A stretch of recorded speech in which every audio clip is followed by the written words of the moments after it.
So if we could have everybody introduce themselves so we know who we're talking to. I'm Suzanne Prentice. I'm the coordinator of Live Well Kalkaska Substance Free Coalition. Hi, I'm Lisa Anderson. I'm a certified prevention specialist with Up North Prevention, which is part of Catholic Human Services, and I cover Kalkaska, Grand Traverse, and Leelanau counties, and I am the chairperson of the Live Well Kalkaska Coalition. And we are coming to you from the lovely village of Kalkaska in my kitchen because Suzanne's internet is horribly unstable and we want them to blow it today. So Right. I'm going to hand it off to Pam. Hi, everybody. My name is Pam Lynch, and I am with Harm Reduction Michigan, and I'm here with Michelle Winberg. And we are grateful to Dr. Devaney up there. Adam and I went to grad school together, so that's my pet name for Dr. Devaney. And we're really excited to be back in sharing space and able to provide syringe access services in Kalkaska, the village of Kalkaska. With that, how about you, Adam? Adam Devaney. I'm a licensed clinical social worker. I'm the owner and operator of Life's Work Clinic in the village of Kalkaska, and where we provide services ranging from psychotherapy, recovery counseling, medication-assisted treatment for opioid use disorders, and psychiatry. Awesome. I'm just going to go by our screen here. Kim Johnson.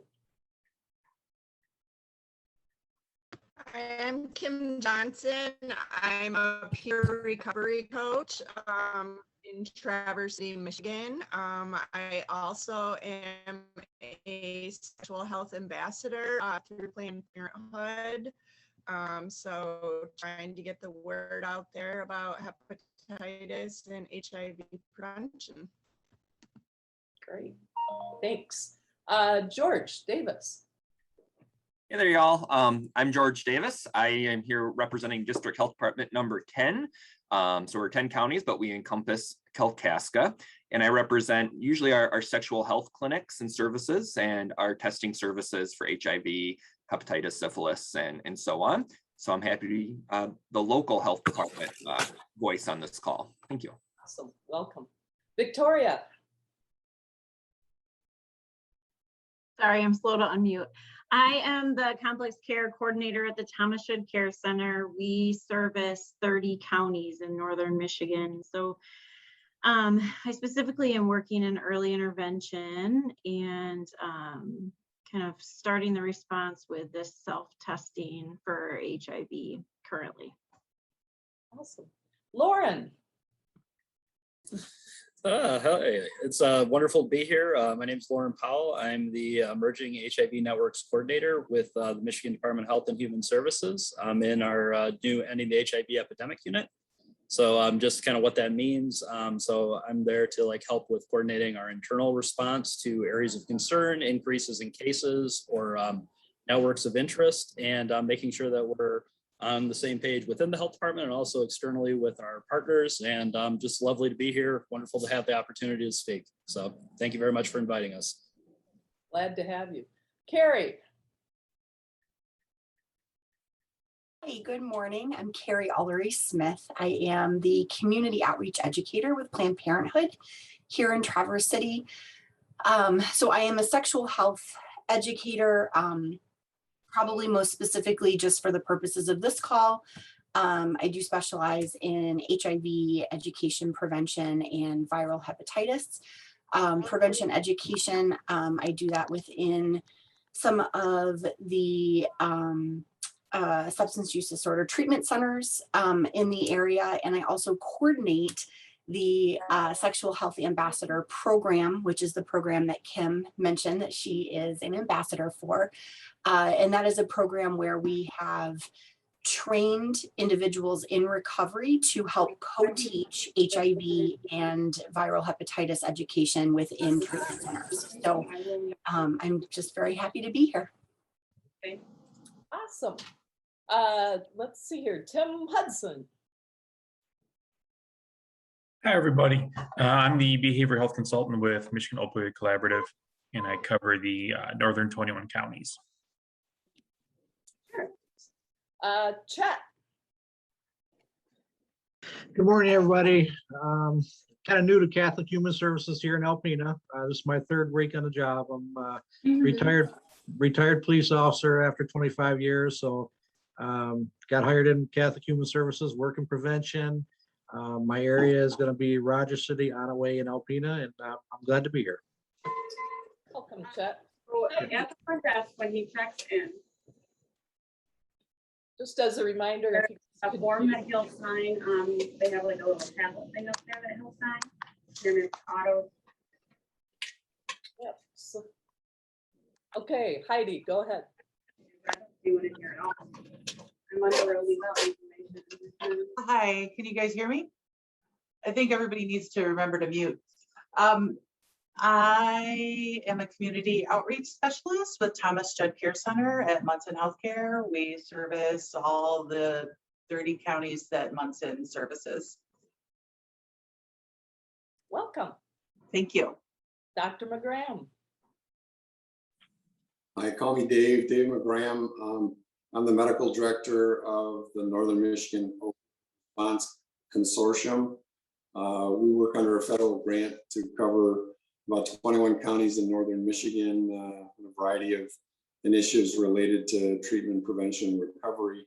And I'm here today to try to learn more about the background of what's going on in Kalkaska and what we can do to help approach prevention and treatment. And I have to get off this call about 11:30 or 11:40. Sorry. I'm sorry, about noon. That's all right.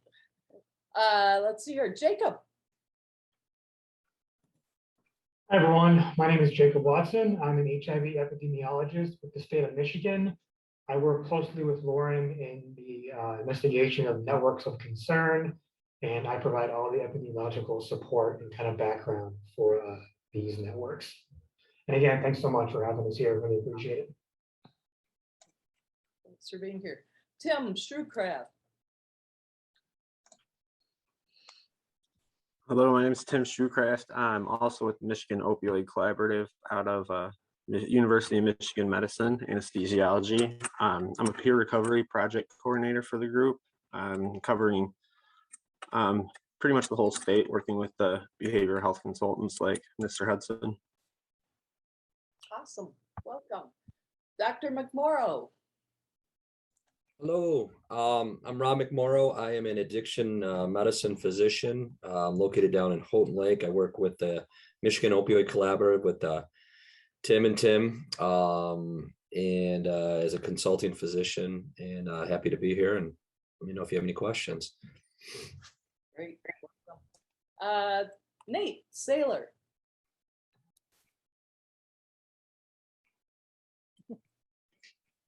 Hey guys, I'm not sure if I'm muted. I'm one of the family docs in Kalkaska. Have been working along with the HIV outbreak, essentially, with the Thomas Judd Center and the health department, but just here for any questions or anything else. I'm excited to be here. Thanks. Thanks for being here. And it looks like last but not least, Donna Hardees. Hello, I am with Up North Prevention. Just wanted to jump on and listen to the conversation, see all the good things that are happening and the activities going on over in Kalkaska. So interested to hear today's conversation. Thank you for hosting. So welcome. We have not had this large and distinguished of a group for a while. So Suzanne and I are both extremely excited about this. Suzanne, more her than me. She's the nervous one. We've garnered a little attention. Usually we don't get such great representation here. We've had a couple of pre-conversations before this one. And so we don't really have any set format. I know Suzanne's got a couple of ideas, so I'm going to let you jump in. Yeah, I would like to start out on the state levels. Who can give us information on what exactly is going on in Kalkaska? I know the local paper called it an actual outbreak, but the numbers probably wouldn't call it an outbreak. So I think, so let's see. Yeah, I don't know if Looking at- Lauren or Jacob or Yeah, who wants to Yeah. take this. yeah. I think Lauren and I can kind of tag team this question. I'll start with some kind of epidemiological background and some kind of verbiage on why at the state we're not technically labeling it an outbreak. Just for some background, we discovered this kind of increase in new diagnoses early this past year in 2021 towards the end of 2020. And it really takes the form of an increase in new diagnoses in the Kalkaska, in Kalkaska County. And some of the big reason that it really stood out wasn't the number of increases, it's just how unusual it is to see HIV diagnoses in Kalkaska. I believe from 2009 till 2016, there was no new diagnoses in the county of Kalkaska. And then starting in 2017, we started seeing 1 or 2, and then I think it peaked at around 4 in 2019. Sorry, my dog's complaining. So it's not so much the number of new diagnoses, just seeing them at all in a low burden jurisdiction. Just talking about rates. In 2019, the rate of new HIV diagnoses was 4 times the overall new diagnosis rate in Michigan, and a little less than 3 times the rate in the Detroit area. So it's a super high diagnosis rate, but that translates to smaller numbers, but a large rate because of the low population in Kalkaska and low number of people living with HIV in Kalkaska.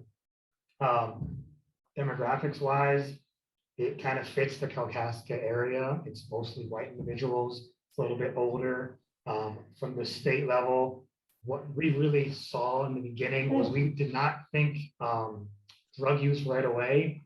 There was no intravenous drug use associated with individuals that were diagnosed recently.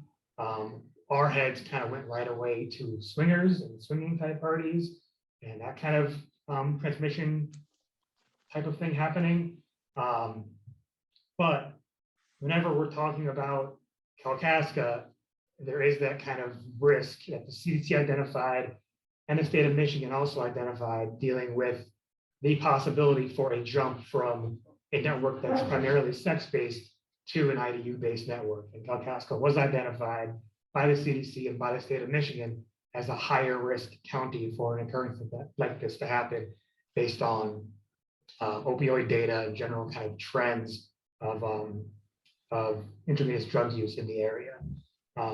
So right now, our response in Kalkaska, which I want to get to in a little bit, is kind of focused on making sure we're detecting everyone who may be living with HIV in the area.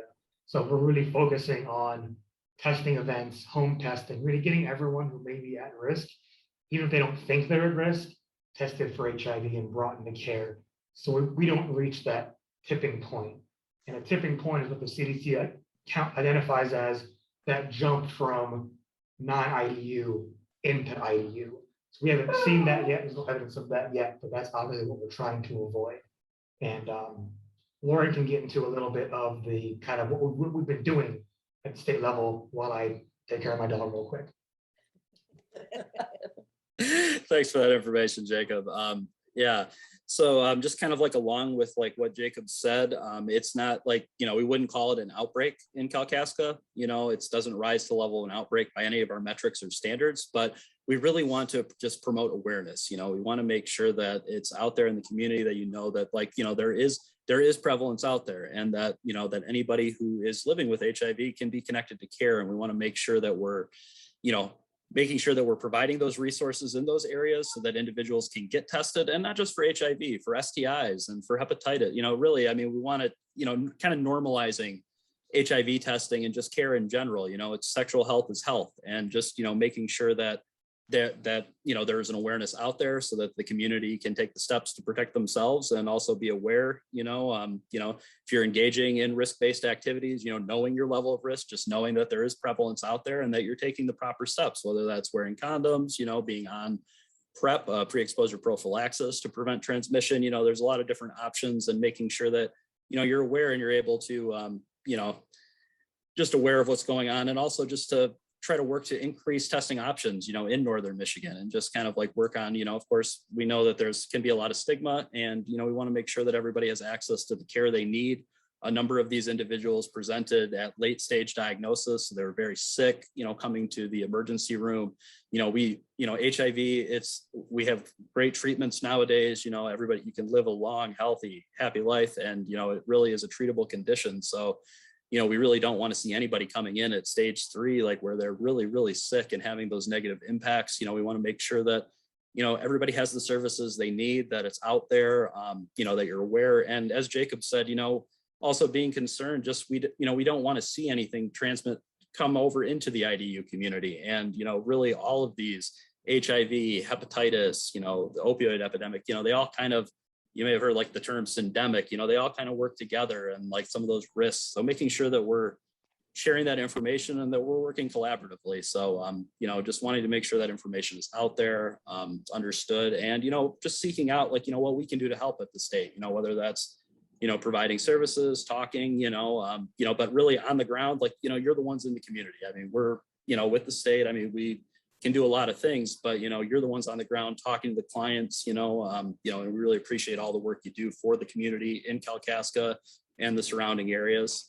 So sorry, I'm a little long-winded, but that's my little spiel. But, that's kind of, we're just really happy to be here. We're really happy to explore any new partnerships or any new ways that we can, we can work to support. We've done a lot of work with Victoria, and George as well at District Health Department 10. They've done a lot of great work, both Victoria and George, just working to stand up some resources and, making those options available, and really making sure that people have the information they need to protect their health and live happy, long lives. So, George, can you add anything to that?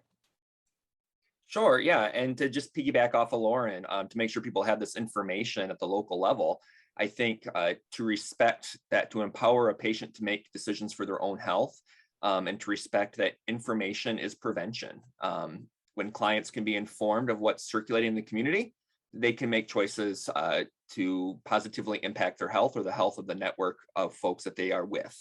So from the local health department level, working with the numbers from the state, we also are looking at how can we be team players in the community. And so we've implemented some other interventions. We have offered free condoms from the health department for years, but we now have an option that folks can go to our website and order free mail order condoms. We know there's a stigma still to buying those at the store or coming in person. So to break that barrier down, we were happy to mail those out. And we are currently in the process of developing a system, and it should roll out here shortly, that folks can order HIV home tests from us. While we prefer folks come to our office, because then we can offer more testing as far as hepatitis C and STD testing and syphilis and other blood draws, we want to respect that there are folks who may not feel safe or comfortable coming in, or in a situation of their home life where they can't come in, that they can request that test, and we're happy to mail that out to them with a short questionnaire to make sure we're capturing some demographics that we need for our funding and reporting for statistics. And then also working along with our community partners, physicians, hospital systems, to understand that we are also offering free HIV in-office testing, and then reduced and low cost sliding fee scale testing for things like hepatitis C, syphilis, chlamydia, gonorrhea. If folks are having complications, they think they may have genital warts or herpes, they are welcome to come to our clinical services. Again, we will never turn anybody down if they are unable to pay. But that also isn't a sliding fee scale, helps keep our doors open if folks need that free, non-judgmental service. So those are kind of the interventions that we're rolling with now, and then continue to work with our partnerships. Awesome. Anyone from the Thomas Judge Center want to add to any of this?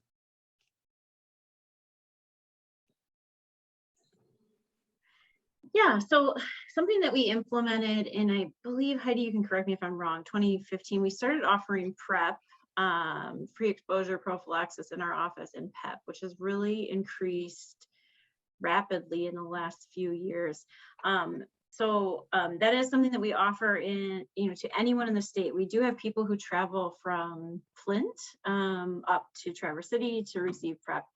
And then we have recently started advertising with QR codes, our self-testing kits, and you can go on the QR code, fill out some basic information, and then the self-testing kit is delivered to you. Similar to what George said, though, you know, people are still wanting and requesting in-person testing, which has increased since we've started advertising these things because they want the other testing as well. So something I'm in the beginning conversations of is to get some at-home STI testing as well, which I think is really interesting and cool. And so there is a little bit of follow-up that happens with this because they're filling out the demographic information. We once they do request the test, it's mailed off. They're asked to follow back up. If they do not follow back up, they get a call from me just asking for their test results or if they have any questions. And it's not a seamless process yet, but we're working through the kinks. And Heidi, do you have anything to add? Valerie, how long does it, so it's been a while since I had a test, and it used to be that it would take a week or, you know, a couple of days to get the results if you went in and got tested in person. What is the timeline now for an HIV test? So if you do an in-home test, you have to mail it in and wait for the results? No, it's a rapid test. So these are OraQuick. It's a 20-minute test. If you come in our office, we would do the rapid blood test, the Alere Determine. And then if that's positive, it's followed with a, yeah, there it is. Lauren was just showing you an OraQuick. That's exactly what gets like mailed to you. Yeah, we don't. It really is. And when I'm giving them, that's kind of how I describe it to people, because that's how a positive result is read as well.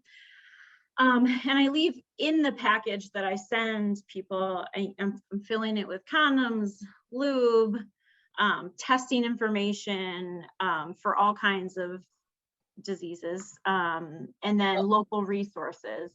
And I will say, Victoria, here on the front lines, so to speak, thank you for that generosity, because we've been able to get it into restrooms at some of the local watering holes. And I just had a conversation actually with our senior center that's going to do a basket in the restroom at the Ooh.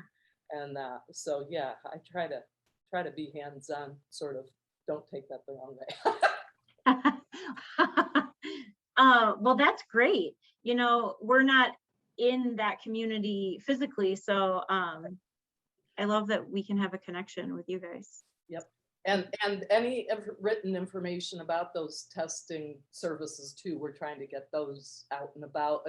And for our health department friends, like the conversations that I've been having with people is, yes, they're aware that there are resources at the health department, but sometimes even the act of parking in the health department parking lot and walking through the door in a small community is problematic sometimes.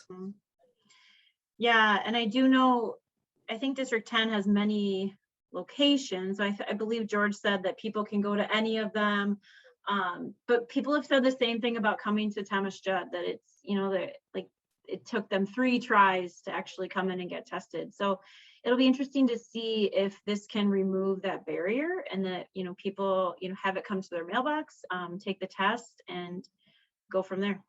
We'll see. Victoria, this is going to be seen by the public. So could you go over what exactly is the Thomas Judd Center for people, for those who don't know? Sure. Would you mind if I let Heidi do that? She's really good at that spiel. Gosh.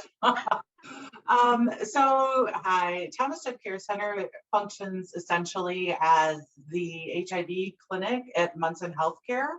So we provide HIV care, resources, education, and prevention for the entire Munson Healthcare service area.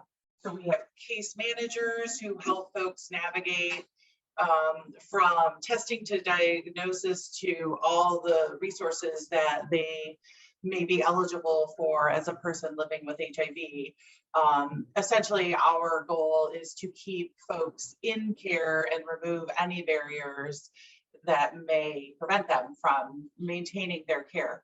And additionally, we try, and one of my big roles is getting out in the community and forming partnerships and collaborations with people to just even let the public know that we exist, because it's not the easiest thing to do. So with outreach, what we've been doing is we've upped our Everywhere You Go advertising, which are the ads that you often see inside restaurants, restrooms, gym bathrooms, gas station bathrooms, bus stops, things like that. We added the QR code that Victoria mentioned for the at-home testing. So that's going to be in over 50 locations in our region. I think starting this week, they should be up. We do lots of social media advertising. We advertise on apps. Sort of like hookup apps, friend-making apps, maybe we'll call them. And, we just try to get the word out that we exist primarily. So that's kind of what we do. We do a lot for a little small but mighty group. All right. Answering a question there. So let's see, Dr. Saylor. On a local level, what would you like people to know? Say they don't want to go into any of these places, but they would like to go to their local doctor. Yeah, great question. So we've actually been, the health department's been phenomenal at just kind of making us more aware of what's going on too. A couple of the patients that started this were just people that were identified at routine visits. And per CDC guidelines were recommended routine screening. And so they got that done. And then of course they were positive, and that's part of what set everything off. So it was a good lesson for awareness for the staff here, just to be on the lookout for trying to offer that more routinely than in the past, where it was just kind of people that maybe had some risk factors, you would offer it, but now trying to get everybody tested at a physical or a well visit or just a regular office visit. So for patients that are patients of our clinic that want to just come in, or even coming into the ER, they can come in and get tested either way. Our providers are happy to provide that test, and they're drawn in the room, and then we'll send them a result later.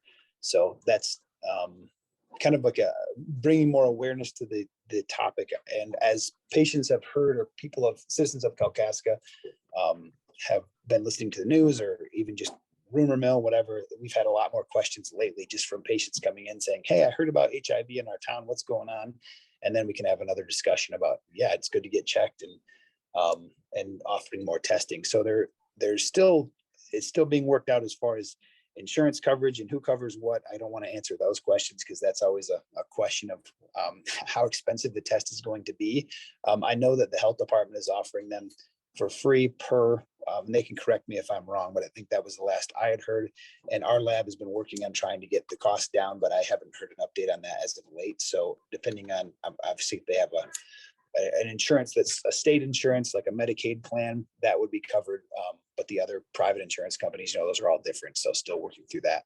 That's usually the biggest burden, is cost. But as far as having a conversation or wanting to know more, all of our providers are well versed, and we've had a lot of discussions regarding this whole situation over the past several months since it began.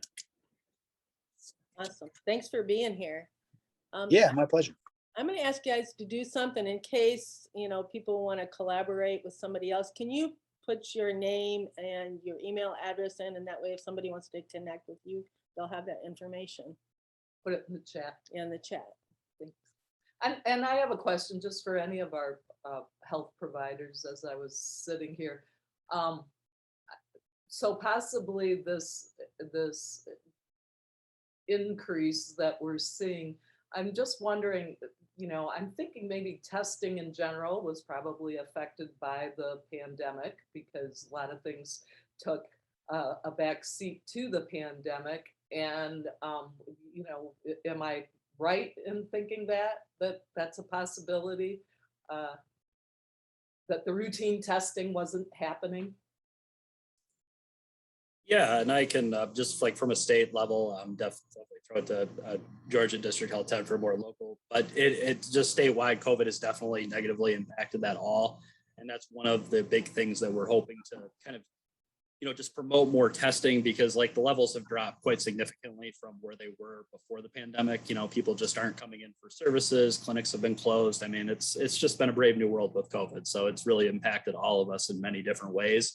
And that's part of the concern too, was the way we see cases and can identify this is like through testing and seeing those positives. But if you don't have testing, we don't have visibility to be able to identify and see that. So we want to make sure to promote testing, like through any means, through self-testing in clinic, otherwise, but really just, it's not just a Kalkaska thing. It really is just, and it's not just a Northern Michigan thing. It's throughout the state of Michigan, working to get the testing back to where it was and making sure that it's available so that we can make sure that we're on top of this. And if we see something, we can act quickly, so that we don't have a case where it does transition over into the IDU community. And we do have something, that is like, that is one of the biggest fears, you see what happened in Scott County and everything. That's something that we never want to happen, and that's part of why we've been so strong and committed in this response to Kalkaska, because we want to make sure to cut that off at the head and make sure that everybody has the services they need. But testing has definitely been a challenge, and we appreciate all our local providers, because you've been on the front lines really, doing this work and taking care of clients. And, it's not like you're not testing because of a lack of want. It's a challenging environment, and we appreciate everybody's efforts and, just hoping to return to that level and go above. Yeah, just to add to that, I think that was the most striking thing about a lot of these cases was that a number of them were people who were contacted, I think via contact tracing, but some of the tests, or when they were finally identified as positive, they had pretty severe late stages disease. So that kind of goes to the fact that they had HIV for a while without being tested. And COVID, like you had said, there was a period of at least a year where there were non-essential visits. So people just weren't coming in for physicals. And that's really where a lot of this stuff was picked up, was just routine physicals that they finally showed up for. And then boom, they had the test just for screening and it was positive. So definitely, I think encouraging the community to know that, hey, if you haven't been to the doctor in 2 years, now's your time to get in. And we're happy to run tests, obviously, but the sooner the better for a lot of these situations, just so we can prevent late stage diagnoses. Yeah, Dr. Saylor, I'm just wondering, do the primary care doctors and other physicians and providers throughout the region understand the criteria for HIV screening? That's a great question. The answer is they should. There's lots of guidelines coming out of the CDC as far as how to test, who to test, when to test. We've actually put in our Cerner EMR, so all of the Munson organization hospitals have there's what's called a recommendations panel, and it's an automatic way of making sure that patients are getting the right screening tests. So, for example, like if they're 50 years old, it'll alert you that, hey, they're due for a colonoscopy, or if they're a diabetic and they haven't had their A1C checked in 3 months, it'll alert you like, hey, they need an A1C. So it's the same thing. There is a recommendations that pops up for everybody at the age of 13, I believe, and up for at least a once per screening or once per lifetime per screening. And then depending on if that patient has other risk factors identified in their list of diagnoses, it may ask for more frequent HIV testing, and the provider can click off it or doesn't have to order it, but at least it's a reminder that says, hey, they're due. So that's one of the ways that we've worked at trying to improve testing or increase testing just in well visits. I think the struggle that providers have everywhere right now is there's so much to do and there's less and less time to do it. So as you know, probably if you went to your physician, how much time is spent with them looking at the screen and checking off boxes versus how much time is spent face to face with the patient. There's obviously lots of other measures that they're trying to do. So that's the biggest struggle, is just trying to get everything done when the patient is here, which again is one reason to try to automate it as much as possible to help providers. I know our clinic, we've had lots of conversations. A number of the other providers here have been in meetings similar to this, talking directly about this HIV case increase. So I think for sure I can say in our clinic, we've definitely talked about it. And then I've brought it up to some other Munson administrative meetings that I'm aboard, or like panels that I'm on. So the conversation's out there, and I think the more people know about it and the more they talk about it, the better. Yeah, I agree. It sounds like you've got a pretty good automated process to do this. It's embedded in your EMR, but your EMR isn't the only EMR out there. So could other providers with different EMRs miss these folks? Certainly, yeah. And even if it's in the EMR, it doesn't mean you do it. I mean, that's the biggest thing is it was in our EMR too, and there were a lot of providers that just, they were focused on other things. So that wasn't what they were particularly looking for. And in a couple of these cases that were identified as positive, they did not self-identify with any behaviors that would be risky. So a couple of them were in like the same relationship, or had reported they were in the same stable relationship for years, even though that ended up not being true. But that's what they were reported. So I mean, if there's patients that are kind of living a quote double life, if you will, they're not going to be easily picked up unless you actually kind of bring up the idea of just routine screening, because they're not identifying. So with that, you have a 20-year relationship with a patient. You're not suspicious that there's anything going on or that they would be at risk. And so you just kind of don't even look at that recommendations panel, or ignore it, or click off it, or focus on their diabetes, hypertension, and whatever else they have going on. So most EMRs, you can add these kind of recommendations or reminders, so that is possible. And like I said, in Northern Michigan, at least, I mean, most of the practices that are owned by Munson have the same EMR or the same recommendations panel. So it'd be really the smaller clinics that wouldn't. And I can't really speak, there's obviously, everybody's a little different, but again, the more patients are bringing it up to the physician, the more we can bring it up in conversation, the better likelihood that people will start to get tested more often.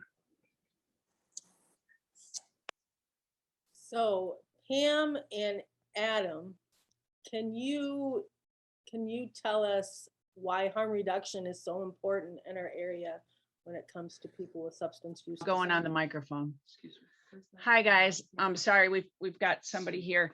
Well, harm reduction is important because, as most people in recovery know, when people are trying to make a change, and whether that's losing weight, whether that's increasing your exercise habits, whether that's discontinuing processed sugar, whatever kind of change you're trying to make, it usually is a process. It's not something that happens overnight, right? And so unfortunately, we've had a treatment system that was really set up as though recovery or addiction is an acute problem. It's not an acute problem. So we've been providing acute services for a chronic disease, which doesn't really make sense. And so part of what happens with harm reduction is all of the things that people will need to take care of themselves and to protect themselves in a preventative way while they're working their way through that process. So it's kind of like when people quit smoking, right? On the average, it takes people 9 times to quit smoking. And so, I'm sure people go into it the first time and, swear they're never going to have another cigarette. And then invariably, they may end up having another cigarette. The number of people that actually quit smoking, like finally and completely the very first time they try, is very small number. So we want to look at these other chemical dependencies in the same ways, right? And so just because the substance is illegal or socially unacceptable, or the route of administration is socially unacceptable, it doesn't make how people make those changes any different than me trying to quit processed sugar, or that person over there trying to quit tobacco. So harm reduction is about providing resources and information so that people have ways to stay healthier and minimize negative consequences like hepatitis C or HIV while they're working their way through that process. Yeah, I agree with Pam. And I think that especially when listening to Dr. Saylor and other practitioners, I think that the important thing to understand about screening is that we're all super specialized. And that specialization sometimes leads to blinders. And so we see what's in front of us. And oftentimes we're very busy with what's in front of us. So when things come, pop up on our EMR or pop up in the news, it's easy for us to not see that and just to trudge ahead with what's in front of us. And so I know with myself, I'm so busy as a therapist, you know, running the MAT program, expanding into psychiatry, trying to figure out all kinds of other things that we can do with our clinic. And so we're so specialized that it's important, I feel, to reach out and actually partner with and collaborate with organizations like Harm Reduction Michigan, because they have their specialty, and their specialty is catching this stuff. Their specialty is addressing this stuff. Their specialty is getting out there and educating people on how to reduce the harms associated with their behavior without judgment and without assuming that they're just going to simply stop the behavior. So since we can't do all of that in what we do at our clinic, it's important that we have other organizations that come in and assist us with that part of it. You know, we've this has been kind of an on and off thing with harm reduction over the years, and we've everything from using your lobby for one of our lobbies to during our clinics in Traverse City to you know, bringing you in before, bringing you in again. Like, I just hope it sticks, because the thing is that we're all so specialized that we miss things, and we need organizations and partnerships with organizations that are there to catch the things that we can't do. That's a really good point, Adam, and that's why we feel strongly about bringing conversations like this together, because we all have our various specialties here, but the subject, they interlink. You know, harm reduction is, of course, part of, or it should be, part of the substance use disorder conversation, which is also part of the overall health conversation, which is part of the HIV prevention and treatment conversation. And all of this has a certain amount of stigma associated with it. And so you know, that's where everybody gets a little all wiggly sometimes, is the stigma piece. That it's like, well, I can't talk about that part of it because I'm not directly involved with that. And so if any of you would like to talk a little bit about stigma, whether it pertains to HIV testing and treatment or to SUD treatment, any of those kinds of things, and how we should or could as a community address the stigmatization of these health issues, jump in. If I could real quick, I feel like point of service, right? Like the fact that I have a couple of people that are coming in, someone that I just met with for counseling at our clinic is now coming in on Thursday to get tested and bring somebody else to get tested, right? So like in-house at the same place, like I was able to say, oh, you're concerned because your former partner now, you know, has apparently been living with Hep C for all these years. We got that covered. Just come in on Thursday between 11 and 2 and we'll get you tested. And she's like, oh, I'll bring my partner now, you know, because I've been with him for all these years. It's that point of service. And if you have that relationship, if you have that trust already established, primary care, et cetera, if you have that trust established and you can do that stuff in-house and you can refer within in-house to at that point of service, dynamite. And I think that is an excellent point right there, but also to add to Adam's previous point, with the community partnerships and the blinders, like we all, most of us are from a different organization or agency or industry and see different reasons for this issue altogether, let alone how to deal with it. And while in-house in having all the services condensed is an awesome way to deal with how to treat it in the moment, but what if that person moves to a different community and they no longer have that singular entity and that's the only thing that they have that experience with?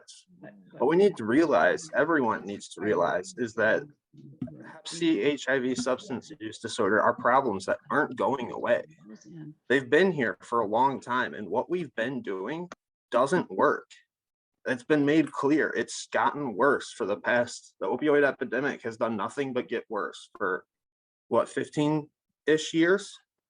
What we're doing is not solving the problem, and we need to start doing something differently.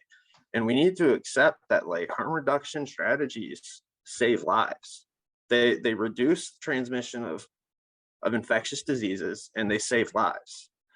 And whether we have a personal issue against the notion of harm reduction, like I have a bigger personal issue against people dying.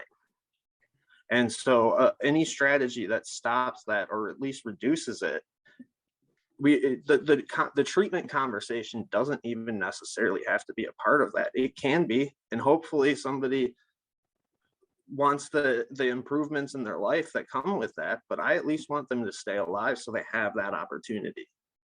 So I'm going to jump in here if that's okay. So Tim, you're talking on September 10th, we're doing a thing at the Park Place in Traverse City, and we're bringing in Dr. Robert Heimer from Yale University, who talks about how, you know, I think one of his published articles talks about if you put as much money into syringe service programming and HIV care, it would be more effective than all of the money that's going into drug treatment, the way drug treatment stands right now. Because as we know, there's a lot of drug treatment throughout the state. Honestly, I got to tell you guys, another thing that will be a part of that day on September 10th at the Park Place will be a discussion about somebody we just lost. And that's one of the reasons why I'm really glad to be talking in this collaborative effort here with all of these partners, because we just had a combat veteran from our Cadillac office that we worked for a very long time die of an overdose in a veteran's home. And it was just really pretty sickening. So what you're talking about, Tim, with how like we are doing all this stuff, but people are still dying. And I was really frustrated because, you know, the physician called, and one of the physicians called and said, you know, I'm just really wanted to say, we're really sorry to hear about, you know, but he was just such a hard case. And I'm really pretty over blaming the victim, you know, because I looked at that doctor and I said, you know what, he was not necessarily any harder of a case than, you know, dozens of other people that we deal with. I can make you a list of places where he fell through the cracks. He was in a freaking veteran's home. He would have stood a better chance of surviving that overdose if he would have fallen down on the street corner, because guess what? Somebody would have called 911 if he was laying on the street corner. But because he was in his bed, in his room with the door shut at the veterans home, nobody bothered to call 911.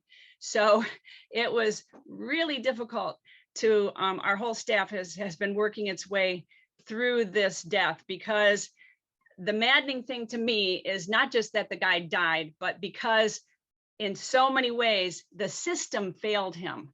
And so that's why I'm happy to have this partnership, because we want to have warm handoffs. We want, you know, if we get a positive, so I wanted to mention that too. You know, one of the things that happened with Harm Reduction Michigan during COVID is that we know nobody stops shooting dope because COVID is happening out here, right? And so we immediately asked to be considered emergency services so that we could keep our doors open and so that nobody could stop us. If we had an outreach worker driving down the road, nobody was going to stop them and ask them, what are you doing out here? Everybody should be isolating at home. We wanted to make sure that our outreach workers, as well as our syringe service clientele, had letters that stated that this is an emergency services and I'm accessing emergency services. So we immediately reached out to MDHHS to make sure that they had the language from some other states that are a little more progressive in drug user health issues, so that they could immediately state that syringe service programs and overdose prevention were immediately necessary and important and available throughout the epidemic. So we never closed our doors, not for a minute. And in fact, we've decreased some testing because of the amount of testing that we did in different kinds of facilities. And since those facilities can't bring people in to do testing anymore, that's impacted our testing. But, you know, we did over 500 tests throughout 2020. In 2021, from January until today, we've done approximately 400. 99% of those are injection drug users. We do HIV, we do Hep C, we do Hep B. And so MDHHS is our partners. We use their Bureau of Labs to do our processing of our blood. So we don't have a lot of positives. Actually, in the time that Harm Reduction Michigan has been doing this work, which I think we were funded initially in 17, we had one positive, and it was from testing that we did in Wayne County at a treatment center in Wayne County. One positive in HIV, sorry, I need to clarify that. We've had a lot of positives in Hep C. But so anyways, just wanted to make sure that people know that when people come to Harm Reduction Michigan, I've been a certified Hep C counselor and HIV counselor since, I've been an HIV counselor since like 94. So they get lots of good information about HIV prevention and taking care of themselves and taking care of their partners and taking care of their community and resources to do so. And they can get a free test there. So just want to make sure that everybody knows that's a part of it. But like I said, what's so important about this conversation is that, in my opinion, we still haven't been able to get the discharge summary for that individual from the treatment center that they were discharged from before they went to that veterans home. Definitely get the sense that place, it's not a treatment center that's actually in our catchment area at all, but I get the sense they're avoiding us. I think I know why. But it's that kind of thing that by being in a collaborative effort like this, we can have good conversations and we can make sure that that continuation of care from one place to the next goes seamlessly and that we're all in contact with each other. And, you know, we get warm handoffs for clients. And I'm all for being done with blaming the patient or the victim as well, but also each other. We all have a responsibility to take for this. There has been a lack in across sectors in collaboration in organization, and it's not any one agency's fault or any one industry's fault. It is something that is just needs to be looked at as a problem and something that we come together to solve. It is not going to be any one agency or industry that is going to solve any of these issues. It is going to require cross-community collaboration. Brett, this is why this is so awesome that you all attended today and why we try to have pertinent conversations. I know for sometimes I feel like, you know, the word coalition was the flavor of the month. And of course, every community and every county had to have a coalition, and how relevant was it actually? And I will say from being a proud Kalkaska County resident that I have to pat us on the back, that our coalition, we try to be relevant and have those conversations with community partners, but also try to just get out there and do the work. So, you know, it's still all about relationships. And I know, Dr. McMorrow, we were very impressed when you were our guest speaker for the coalition. And you're one of those docs that I say gets it. Just any comments you'd like to have about the current conversation? No, I mean, I echo kind of everything, you know, everybody says about harm reduction. I always say our, you know, Tim's got some great insight, and Pam, you know, wonderful insight as well. I, you know, really practice on that harm reduction kind of time or profile. You know, I always collaborate, respect, acceptance, empowerment, and compassion. And I think those are the 5 principles I use with my patients. I have 2 main goals with my patients. That's 1, to keep my patients alive and retention of treatment. And that's what I really focus on. And I think if we do that as a collaborative and, you know, we work on harm reduction, we can really make strides. And I think this is wonderful. So if anybody has any questions about, you know, how my clinic works or kind of how we do things.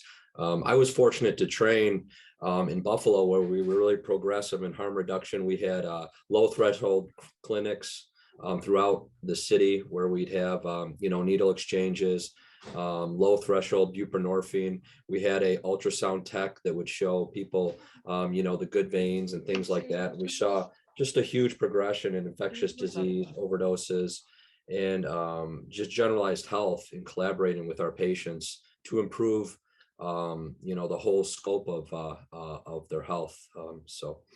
We just got to keep working at it and be compassionate and just work like that. I just recently celebrated my 5 years in recovery, and I've come to look at my entire recovery is ongoing harm reduction. Everything about it is harm reduction. I'm never going to be perfect. I'm never going to be recovered. He is actually. But Heidi has her hand up. Sorry, I hopped in and stole the thunder there. Has these really great. Go ahead, Heidi. And then Kim slides Johnson would like Carrie to talk about Planned Parenthood.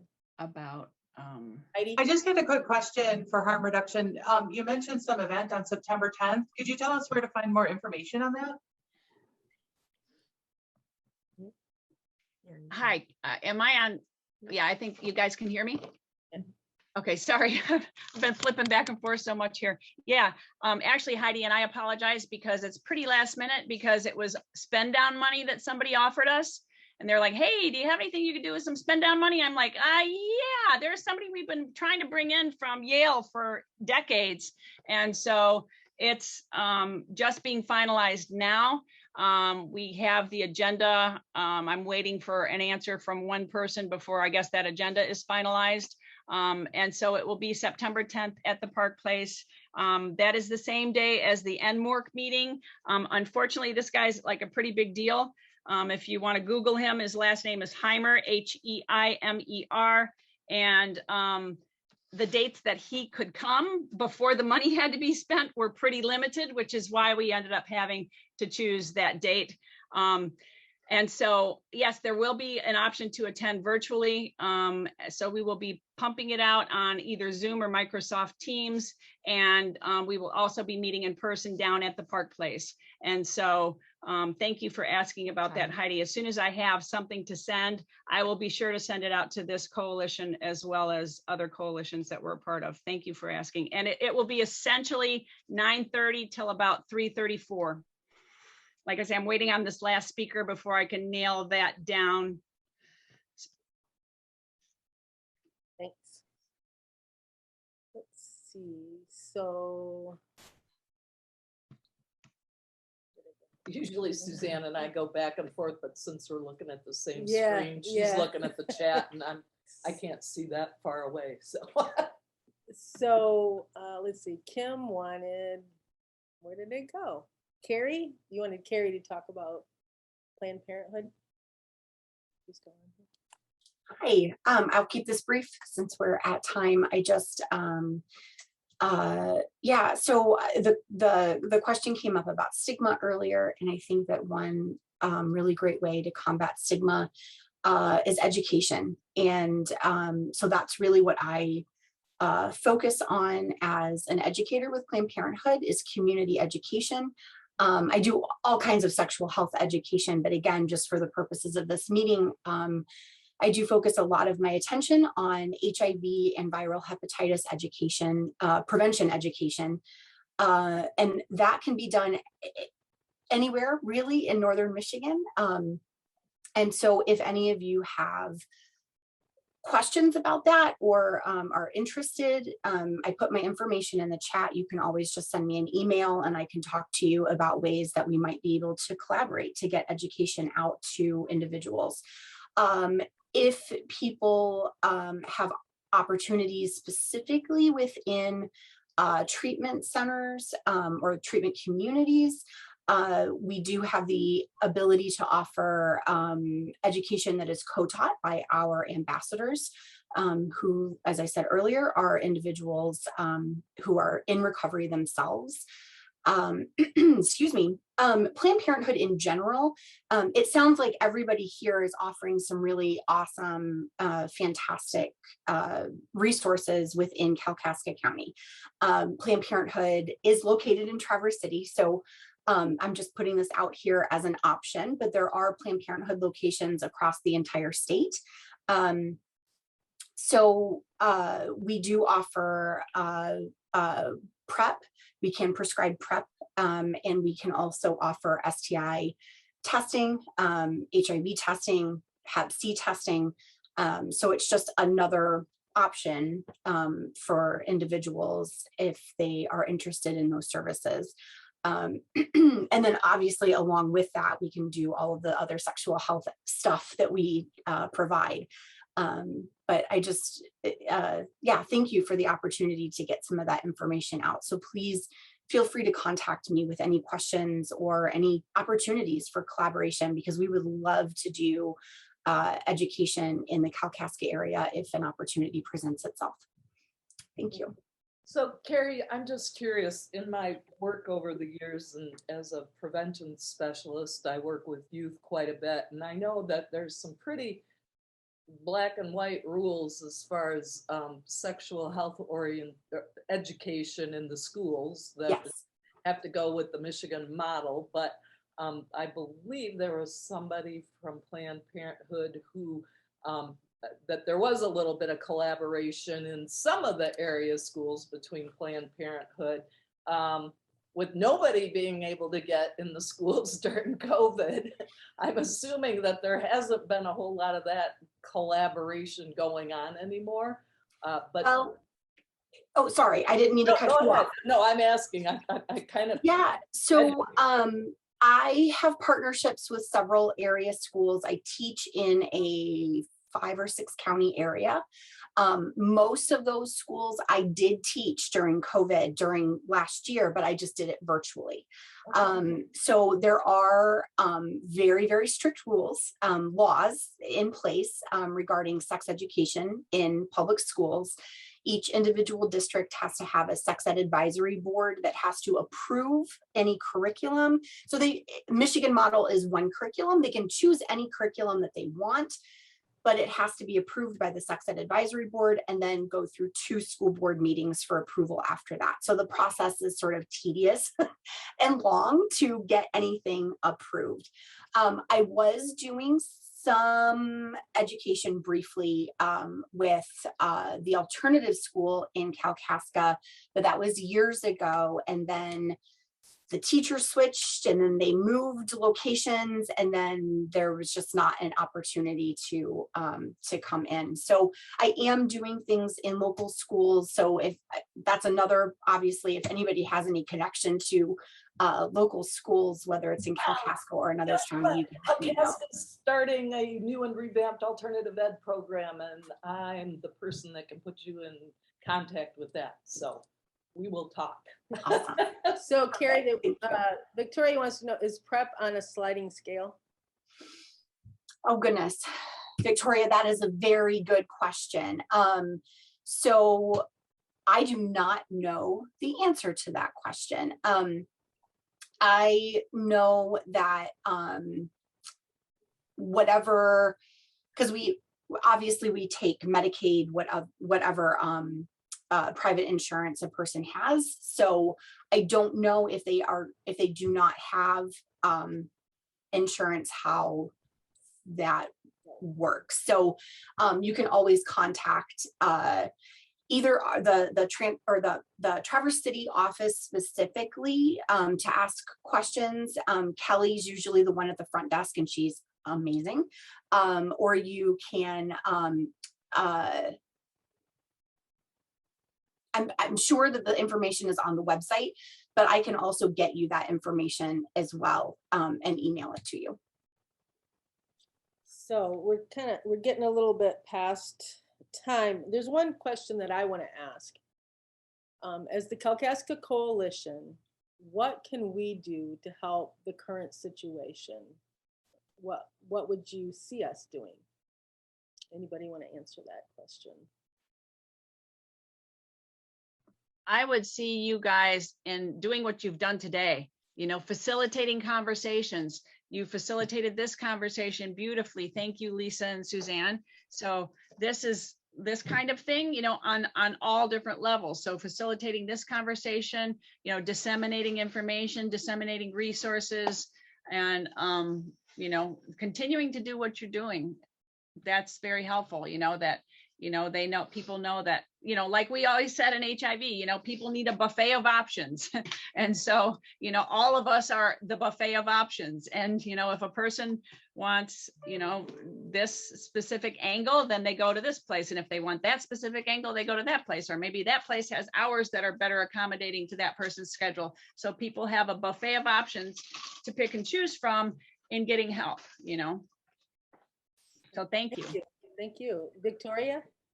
Yeah, just to piggyback off Pam, what she had said, I think getting the word out there and just having more conversations with anyone who will listen, and just to increase awareness and just emphasizing health like as a whole, and then just continually collaborating, because I think the collaboration between everyone here could really aid in a really, inclusive response to what's going on.